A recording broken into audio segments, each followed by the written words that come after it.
साथियों, संसद में जब चंद्रशेखर आजाद के बोलने की बारी आई, तब स्पीकर ने उनका नाम पुकारा और अपनी बात रखने को कहा। चंद्रशेखर आजाद ने सभी का ध्यान महिला सशक्तिकरण की ओर आकर्षित किया।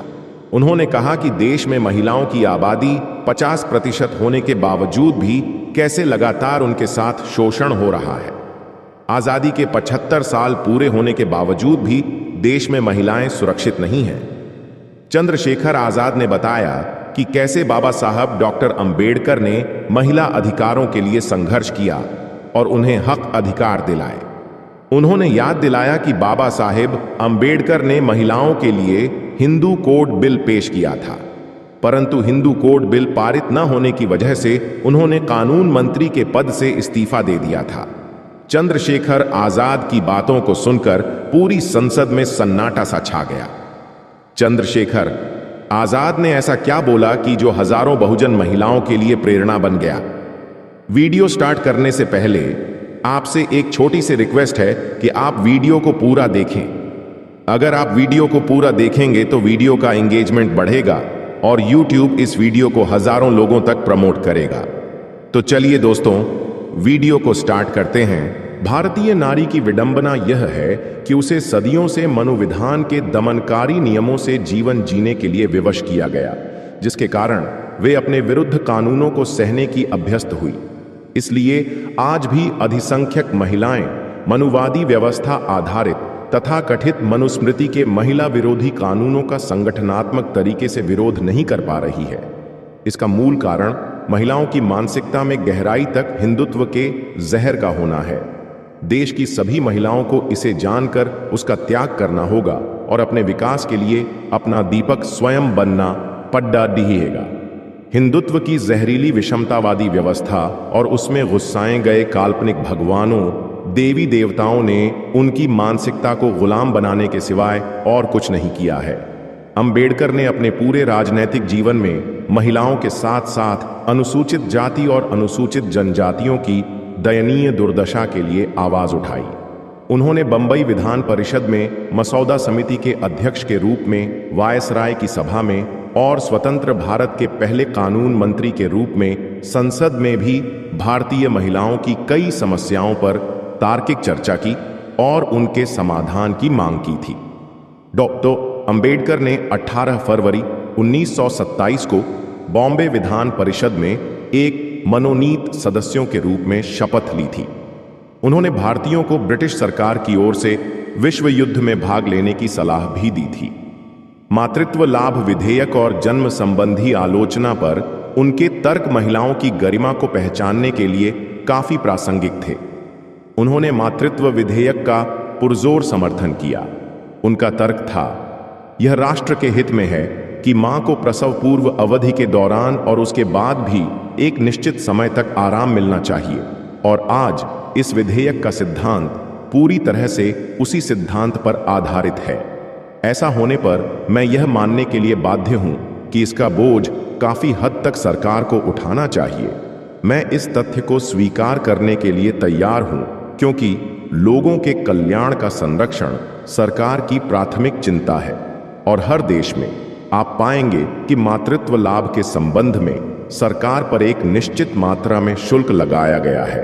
महिलाओं ने सत्याग्रहों में भाग लेना शुरू कर दिया और अछूत महिलाओं के बीच शिक्षा और जागरूकता फैलाने के लिए महिला संघ भी शुरू किए। 1927 में मंदिर प्रवेश के लिए हुए महादह सत्याग्रह में भी सवर्ण हिंदुओं ने भाग लिया। शांताबाई शिंदे ऐसी ही एक प्रतिभागी थीं। सत्याग्रह में स्त्रियों और शूद्रों को अपमानित करने वाली मनुस्मृति को जलाने का निर्णय लिया गया। मनुस्मृति की होली जलाने के बाद हुए प्रदर्शन में 50 से अधिक महिलाओं ने भाग लिया। इसके बाद अंबेडकर ने सभा को संबोधित किया और महिलाओं को साड़ी पहनने की अपनी शैली बदलने, हल्के गहने पहनने और मृत जानवरों का मांस न खाने की सलाह दी। इससे टिप्पणिस जैसी उच्च जाति की महिलाएं थीं जिन्होंने उन्हें साड़ी पहनने का सही तरीका सिखाया। 20 जुलाई 1940 को नागपुर में आयोजित अखिल भारतीय दलित वर्ग महिला सम्मेलन में डॉक्टर अंबेडकर ने इस बात पर जोर दिया कि महिलाओं के बिना कोई भी प्रगति नहीं हो सकती। उन्होंने कहा, मैं महिला संगठन में बहुत विश्वास रखता हूं।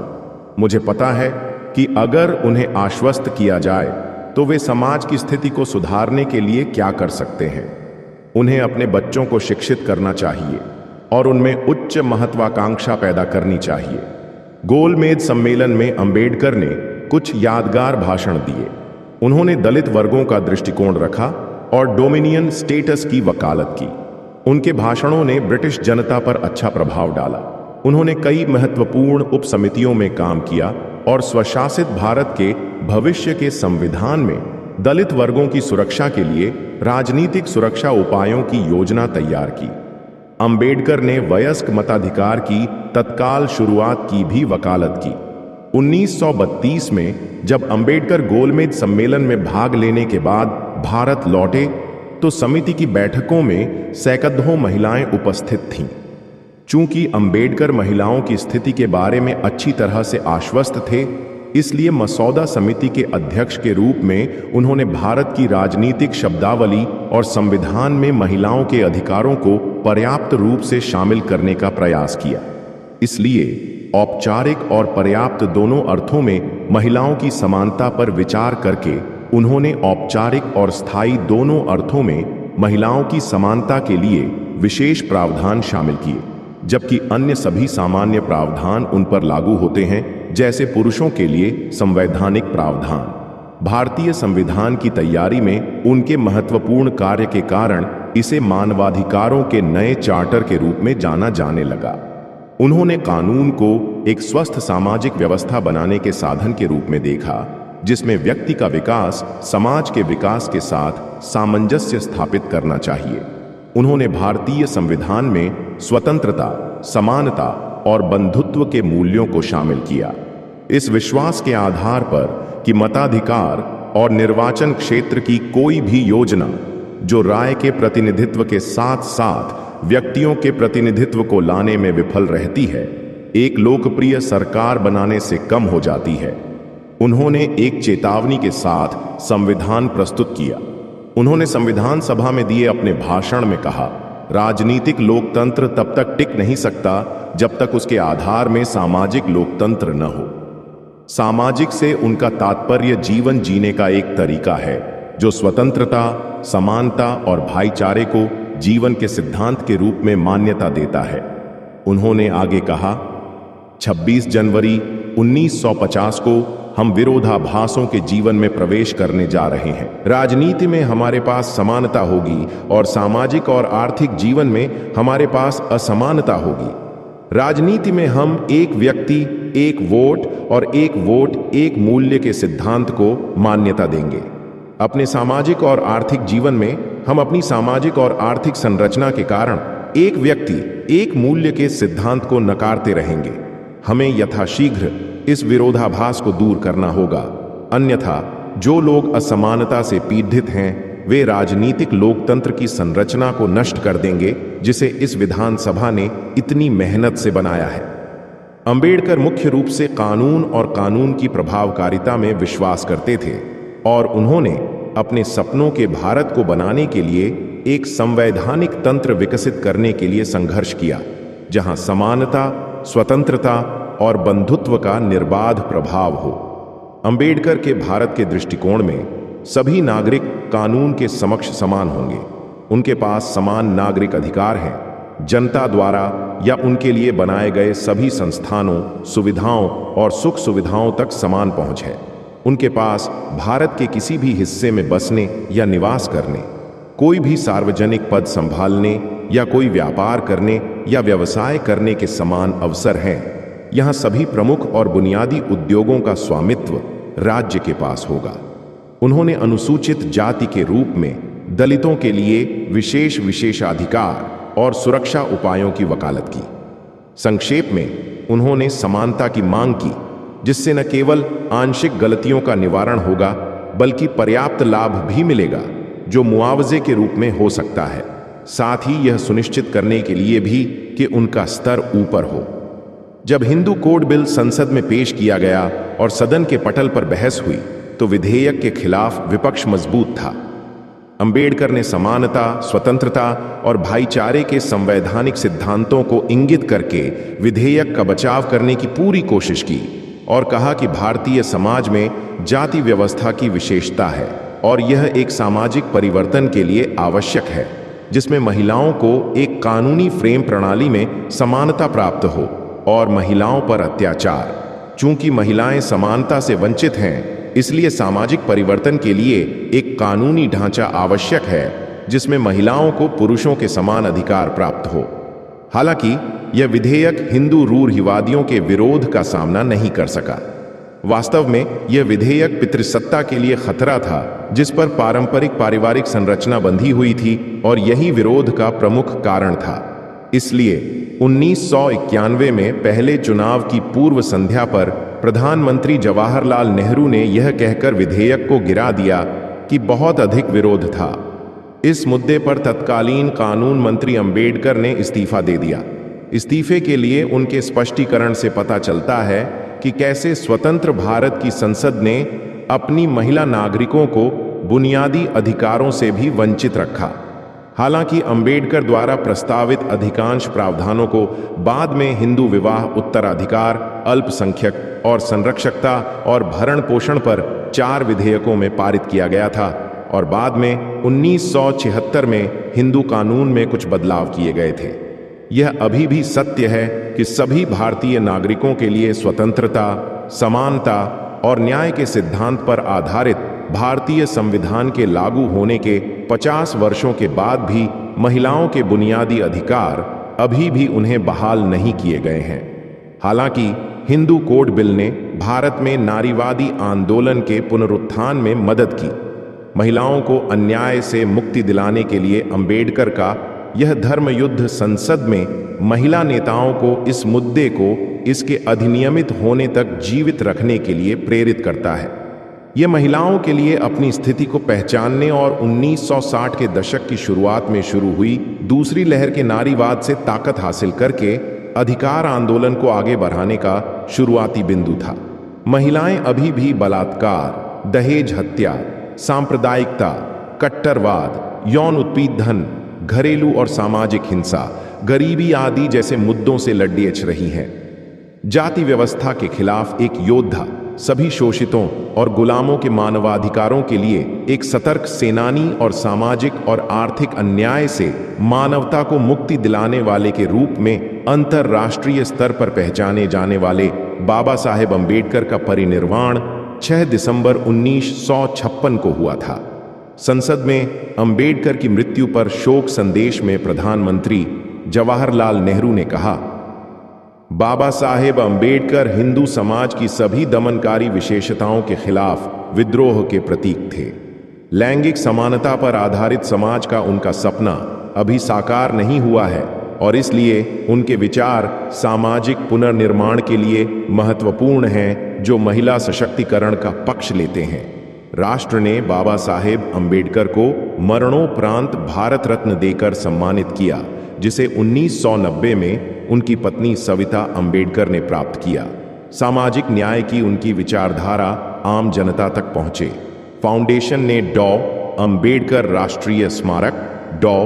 अंबेडकर राष्ट्रीय सार्वजनिक पुस्तकालय, विश्वविद्यालयों, संस्थानों में अंबेडकर पीठ, सामाजिक समझ और कमजोर वर्गों के उत्थान के लिए डॉ. अंबेडकर पुरस्कार और सामाजिक परिवर्तन के लिए डॉ. अंबेडकर अंतर्राष्ट्रीय पुरस्कार जैसी योजनाएं लागू की। भारत के संविधान में विभिन्न प्रावधान शामिल हैं जो पुरुषों और महिलाओं दोनों के लिए समान अधिकार और अवसर प्रदान करते हैं।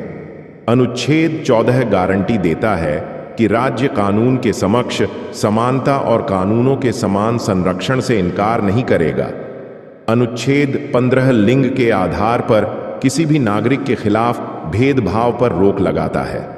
इसमें राज्य को महिलाओं और बच्चों के पक्ष में सकारात्मक भेदभाव करने का अधिकार देता है। अनुच्छेद 16 सार्वजनिक रोजगार के मामलों में अवसर की समानता प्रदान करता है। अनुच्छेद 23 मानव तस्करी और जबरन श्रम पर रोक लगाता है।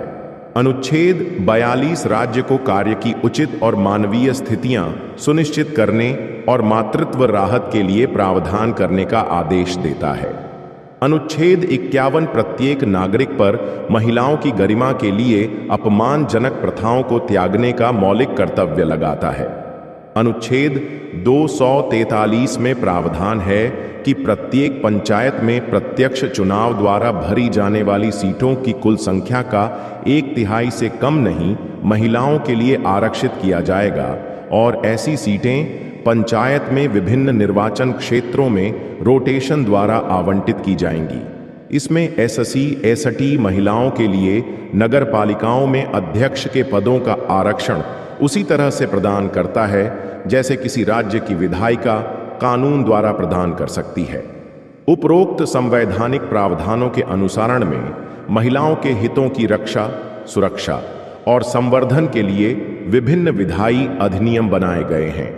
इनमें से कई विधायी अधिनियम महिला श्रमिकों की कार्य स्थितियों में सुधार लाने के लिए श्रम कानूनों के क्षेत्र में हैं। अंबेडकर ने कहा था कि यह शिक्षा ही है जो सामाजिक गुलामी को काटने का सही हथियार है और यह शिक्षा ही है जो दबे कुचले लोगों को ऊपर आने और सामाजिक स्थिति, आर्थिक बेहतरी और राजनीतिक स्वतंत्रता हासिल करने के लिए प्रेरित करेगी। महिलाओं के लिए शिक्षा समाज में उनकी स्थिति को बदलने का सबसे शक्तिशाली साधन है। शिक्षा असमानताओं में भी कमी लाती है और परिवार के भीतर उनकी स्थिति में सुधार करने के साधन के रूप में भी कार्य करती है। सभी स्तरों पर महिलाओं की शिक्षा को प्रोत्साहित करने और शिक्षा के प्रावधान और परिचय में लैंगिक पूर्वाग्रह को कम करने के लिए देश में विशेष रूप से महिलाओं के लिए स्कूल, कॉलेज और यहाँ तक कि विश्वविद्यालय भी स्थापित किए गए थे। विशेष रूप से हाशिए पर रहने वाले बीपीएल परिवारों की अधिक लाडी डिडीकियों को शिक्षा की मुख्य धारा में लाने के लिए सरकार किताबों, वर्दी, भोजन और आवास, युद्ध के लिए कपड़े, मध्याह्न भोजन की मुफ्त आपूर्ति के रूप में रियायतों का एक पैकेज प्रदान कर रही है। छात्रवृत्तियां, निःशुल्क साइकिल वगैरह महिला अध्ययन के विकास और महिलाओं के बीच उच्च शिक्षा और उनकी सामाजिक गतिशीलता को प्रोत्साहित करने के लिए मदर टेरेसा महिला विश्वविद्यालय जैसे कई विश्वविद्यालय स्थापित किए गए हैं। आपको सलाह के मेरे अंतिम शब्द हैं, शिक्षित हो, आंदोलन करो और संगठित हो, अपने आप पर विश्वास रखो। हमारे पक्ष में न्याय होने पर मुझे नहीं लगता कि हम अपनी लाड ढाई कैसे हार सकते हैं। यह मेरे लिए खुशी की बात है। तुम्हें अपनी दास्ता स्वयं ही समाप्त करनी होगी। इसके उन्मूलन के लिए ईश्वर या महामानव पर निर्भर न रहें। जन्म, लिंग, रंग आदि की परवाह किए बिना सभी बच्चों के लिए राजनीतिक समानता लोकतंत्र के बुनियादी आधारों में से एक है। राजनीतिक समानता में न केवल मताधिकार का समान अधिकार शामिल है, बल्कि इससे भी महत्वपूर्ण बात यह है कि सत्ता के संस्थागत केंद्रों तक पहुंच का अधिकार भी शामिल है। इस प्रकार महिलाओं की राजनीतिक भागीदारी का अर्थ न केवल वोट देने के अधिकार का उपयोग करना है, बल्कि सभी स्तरों पर सत्ता में भागीदारी, सह निर्णय लेना और सह नीति निर्माण करना भी है। राजनीतिक क्षेत्र में महिलाओं की सक्रिय भागीदारी महिला सशक्तिकरण का अभिन्न अंग है और लैंगिक समान समाज के निर्माण के साथ साथ राष्ट्रीय विकास की प्रक्रिया को तेज करने में मदद करती है। जनवरी 1922 में महिलाओं के लिए प्रदान किए गए संवैधानिक और कानूनी सुरक्षा उपायों से संबंधित सभी मामलों का अध्ययन और निगरानी करने, मौजूदा कानून की समीक्षा करने, संशोधनों का सुझाव देने के लिए विशिष्ट जनादेश के साथ संसद के एक अधिनियम द्वारा राष्ट्रीय महिला आयोग की स्थापना की गई थी, जहां भी आवश्यक हो और महिलाओं के अधिकारों और अधिकारों की रक्षा करें। आयोग महिलाओं को उनके अधिकारों के बारे में जागरूक करने के लिए कानूनी जागरूकता कार्यक्रम चलाने के लिए गैर सरकारी संगठनों और शैक्षणिक संस्थानों को वित्तीय सहायता प्रदान करता है। समाज विकास की सतत प्रक्रिया में है। इन असंतुलनों को ठीक होने में कई दशक लगेंगे। पुरुषों और महिलाओं दोनों की शिक्षा से दृष्टिकोण और धारणाओं में बदलाव आएगा। गहरे बैठे सांस्कृतिक मूल्यों को मिटाना या भेदभाव को कायम रखने वाली परंपरा को बदलना आसान नहीं है। कानून केवल परिवर्तन का एक साधन हो सकता है। इसका प्रभावी ढंग से उपयोग किया जाना चाहिए। प्रभावी कानून प्रवर्तन के अभाव के परिणाम स्वरूप दोष सिद्धि की दर कम होती है। जिसके परिणाम स्वरूप यह भावना प्रबल होती है कि आरोपी बच सकते हैं। यह आवश्यक है कि कानून में निवारक दंडों का प्रावधान किया जाए और उन्हें सख्ती से लागू किया जाए। शहरी क्षेत्रों में एक शुरुआत अवश्य हुई है। कामकाजी महिलाएं अपने करियर के अलावा घर और बच्चे के पालन पोषण की मुख्य जिम्मेदारी रखती हैं। बढ़ते तनाव के कारण उनमें हृदय और तनाव संबंधी अन्य बीमारियों का खतरा बढ़ गया है। इसलिए कामकाजी महिलाओं के लिए सहायता प्रणाली में सुधार करना आवश्यक है। लैंगिक भेदभाव को खत्म करने की दिशा में आगे बढ़ाना होगा ताकि इसे इस देश की अधिकांश महिलाओं के लिए सार्थक बनाया जा सके। विधायिका, कार्यपालिका और न्यायपालिका में अब अधिक प्रतिनिधित्व है। भारत दुनिया के उन चंद देशों में से एक है जहां महिला प्रधानमंत्री रही हैं। समय समय पर विभिन्न राज्यों में महिला मुख्यमंत्री बनी हैं। उच्चतम न्यायालय और उच्च न्यायालयों में एक महिला न्यायाधीश आज आदर्श बन गई है। महिलाएं कई बाधाओं को पार कर चुकी हैं और आज बड़ी बहुराष्ट्रीय कंपनियों में विभिन्न विभागों की प्रमुख हैं। सेना में भी एक शुरुआत हुई है जब महिलाओं को एसएससी अधिकारी के रूप में नियुक्त किया जा रहा है, जिसने राजनीतिक सत्ता संरचना में समान पहुंच और बढ़ी हुई भागीदारी सुनिश्चित करने की दिशा में एक महत्वपूर्ण कदम उठाया। लोकसभा और राज्य विधानमंडल में महिलाओं के लिए 33% आरक्षण प्रदान करने के लिए प्रस्तावित महिला आरक्षण विधेयक अब विचाराधीन है। शहरी क्षेत्रों और महानगरों में महिलाओं का सशक्तिकरण देश में विकास का संकेतक नहीं हो सकता।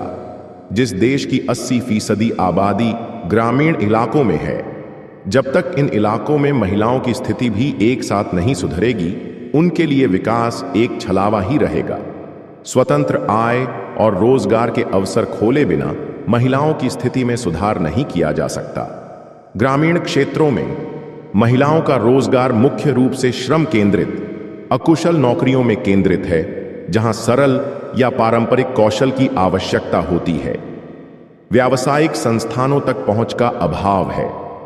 ग्रामीण इलाकों में महिलाएं अपने अधिकारों से पूरी तरह बेखबर है। ग्रामीण क्षेत्रों में महिलाओं के लिए विभिन्न उपायों को जीवंत वास्तविकता बनाने के लिए बहुत अधिक और ठोस प्रयास की आवश्यकता होगी।